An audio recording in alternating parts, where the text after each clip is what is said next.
Hey, folks, thanks so much for joining me here on Wave Now. I'm Myra Ansari. Hope you are having a great day. So, as many of you know, I like to talk about medical issues and ways that we can improve our health. And March is Colon Cancer Awareness Month. So very happy to have Dr. Michael Driscoll. He's the director of Gastrointestinal Malignancy Program at Norton Cancer Institute, here to talk about awareness, things that we can do to improve our health and screening, and why talking about this is so important. Doctor, thanks so much for being here today. Sure, so tell us about colon cancer and how prevalent is it? So colon cancer is the third most commonly diagnosed cancer, and it's actually the second leading killer of all cancers in the U.S. About 150,000 people every year get diagnosed with colorectal cancers, and it's a cancer that's essentially over 90% preventable. Wow. When you say it's preventable, not a lot of cancers are. Yes. And so tell us why we can prevent this, or how we can prevent this. Well, screening, and that's the way that we prevent, those cancers that are preventable is getting your on-time screening. Colonoscopy is the gold standard, and that's what we recommend to get. The current age is 45 years for people who have no family history and no symptoms. So it used to be 50, but the U.S. Preventive Services Task Force changed that a few years ago to 45 because we have been seeing an increase in diagnoses of younger folks with colorectal cancer. And why is that?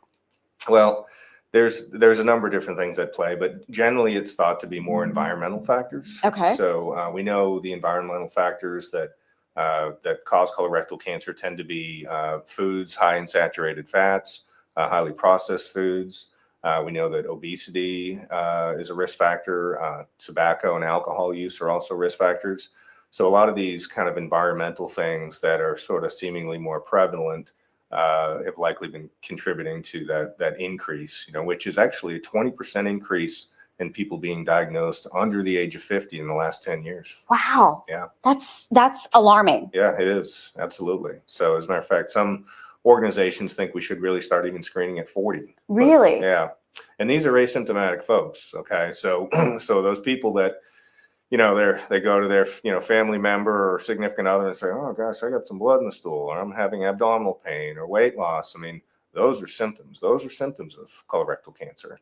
And for anybody who's having any of those, at any age, they should go to their primary care and really get a colonoscopy, really immediately. Okay. If you have a question for Dr. Driscoll, please put it here in the comments section if you're joining us live right now, and I'll try to monitor and get it over to Dr. Driscoll. I kind of had a confession to you when you came into the studio because I was due for a colonoscopy last year. Life just got in the way, and I didn't get it. So this is my reminder. I'm putting my business out there that I was supposed to do it, and I didn't. Yeah. So this is a good reminder for me and hopefully you at home. Yeah, good on you for bringing that up. And and that's the thing. I mean, this is one of those things that, just doesn't ever fit conveniently into, everyone's lives. You're busy with family and kids and, commitments, and it's just something you have to, put on the calendar, schedule, and just get it done. Mm-hmm. When folks say, Dr. Driscoll, God, this idea of getting a colonoscopy just sounds terrible. What do you say to them? Walk me through the process of it. It's probably not as bad as what people think. It's not as bad as people think. And really, it's kind of like the bowel prep, I think, that people are, get concerned about. And we've got different formulations of things that just make it a lot easier than the old big gallon of kind of go lightly, like as we used to kind of use. So it's a relatively, once you get through that, the day of the colonoscopy, they bring you in, you'll get a sedative where you basically will sleep your way through it. So you won't even know you had it done. The best nap of your life. Just think about it that way. That'll give you a really great nap. But it really is not bad. I mean, and the thing about a colonoscopy too, you think about these screening tests, because there are other screening tests as well. So one thing that you see advertised on TV is the Cologuard. That's the little guy in the box kind of thing.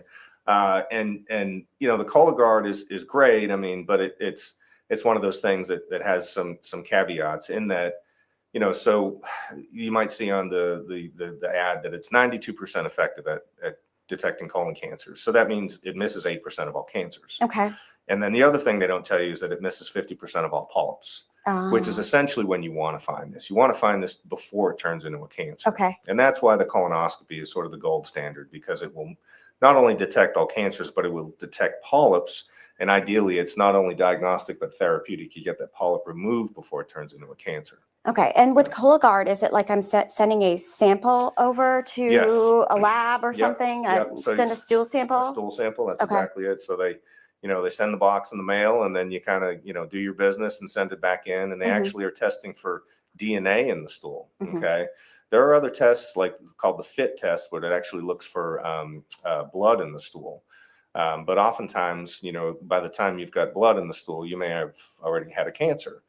So the FIT test is actually, fairly low sensitivity, about 73% effective at detecting cancers, Hmm.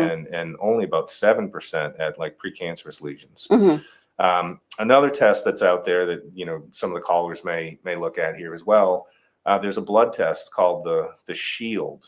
It's by a company called Garden, and the Shield is it's as simple as that. It's a blood test.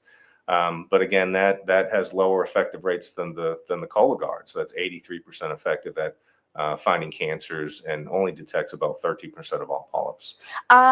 Talk to me about, you mentioned blood in the stool, like abdominal cramping, but other signs and symptoms that maybe I need to go talk to a doctor. Sure, yeah. I mean, anyone that has, blood in the stool, has a change in stool habits, stool caliber, or like sudden onset constipation that is just sort of not relieved by your usual over-the-counter things, abdominal pain, especially lower abdominal pain, or unexplained weight loss.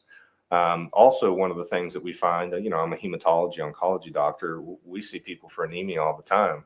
Well, we shouldn't be developing anemia out of the blue. And that's one of the ways that we end up finding that people will have, gastrointestinal malignancies, is they first present with anemia. Mhm. So if you're presenting with any of these things, you really need to get checked out. In this link stream here, folks, I've also put a link to Norton Cancer Institute where you can click on that directly, get more information, schedule an appointment, and that sort of thing. Dr. Driscoll, is there a sector of our community, our folks out there, that are more likely to be diagnosed with colon cancer? And what kind of is the reason for that? Sure. So we know that people that have a first degree relative, so let's say, a brother, sister, mom, dad, those folks are at a higher risk of developing malignancy. And ideally, you should get a colonoscopy 10 years prior to that relative, or 45, whichever comes first, providing you're asymptomatic. We know that there's other populations of folks who have genetic conditions. So really important to know your family history. There's a couple of different processes, one called Lynch syndrome, which is a problem of the DNA mismatch repair enzyme genes, which we all have. Theirs are just dysfunctional. So they can develop more mutations in their DNA that give them risk factor for developing malignancies. So they are at a high risk of developing colorectal cancers. Also, folks who have something called familial adenomatous polyposis, or FAP, they actually have an APC gene that is defective, and that gives them a risk factor for developing colorectal cancer. But also other conditions like ulcerative colitis, or like an inflammatory bowel disease, Crohn's disease. Those folks are also at risk.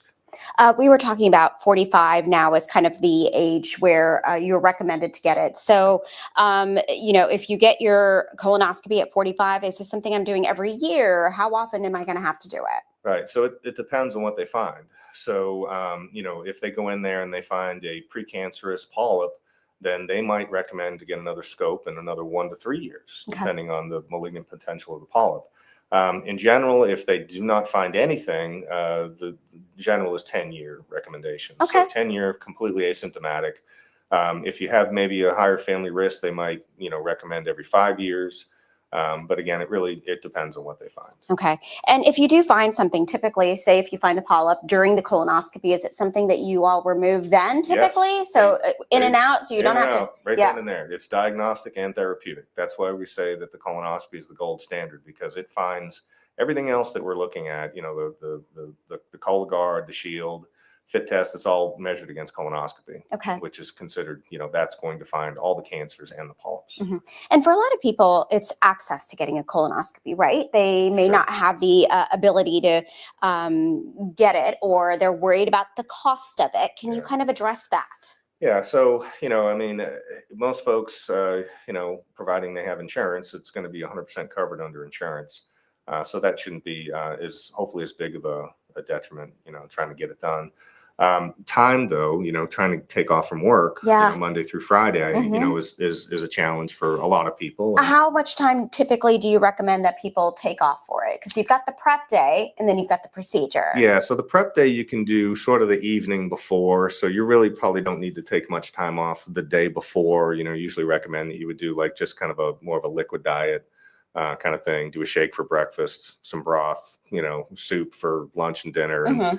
and then do your bowel prep the night before. So really it's the next day. And they will give you a sedative. So it's probably not recommended that you go back to work. So get it done on your Friday and then you're good. Yeah. But Norton also has opportunity for Saturday colonoscopies as well. Oh, So that's handy. yeah. So I would say if that's something that appeals to people, then you can go on Norton's website and just kind of Google Saturday colonoscopy, and it should link you to a page where there's a kind of an 800 phone number to call in and Yeah. get it scheduled. And because you can't drive after it. You're a Yeah. little groggy. No, you're a little groggy, so you'd need a driver as well. So, Okay. when they give you a sedative, they definitely don't want you hopping behind the wheel of the car. Absolutely. That's handy to have Saturday appointments.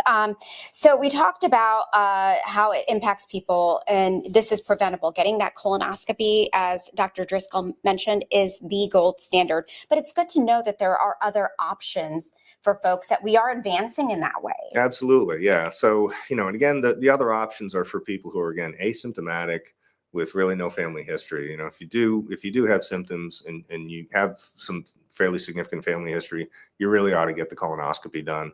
But yeah, I mean, for those folks that are, will go kicking and screaming to the colonoscopy, then doing a Cologuard or the blood-based test is that the best test is the one that gets done. Absolutely. Right? So.